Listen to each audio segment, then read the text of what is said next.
السلام عليكم. إذن المرحلة الأولى، لا هذه المرحلة الثانية نقولوا لها، لأن المرحلة الأولى هي ديال التشابة، والمرحلة هذه ديال الثانية اللي كنقولوا هو ديال الماسية أو بريباراسيون. دابا اللي بقى لنا هو فيلر كما كتلاحظوا.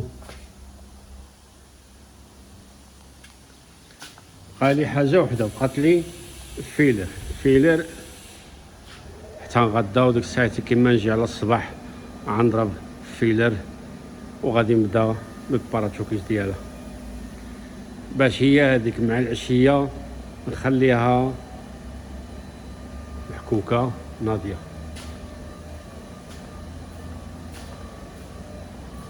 فرض حتى هما غنصبغهم، غنبرنجهم، غنحكم مزيان. ديك الطاباس مانغوش السطح حتى هو غادي يمشي كومبليت، فهمتي؟ باراتشوكي بجوج اللوريد القدام، الجانطاس عاد غنشوف شمن اللون، كنقول انه كريز وصافي. والطابيسريه من داخل خاصها واحد المسحه مزيان، فهمتي؟ ضروري هادو غادي نبدلهم. السطح ضروري، السطح غادي نسكسف عليه هو، وهذوك ديال القنوصه بجوج بيهم ما عجبنيشي،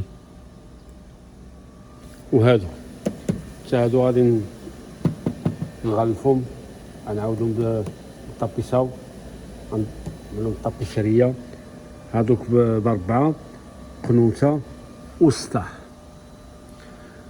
وكما كتشوفوا الطابليرو عاشي مسيحه فعلى تركه، كراسه حتى هما شي مسحه مزيانه، طابيسريه حتى هي الارض.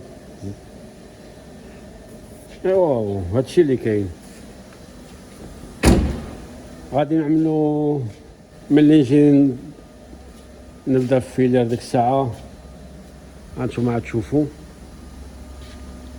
وهادشي اللي كان، تبارك الله عليكم. يلا خليكم على خير.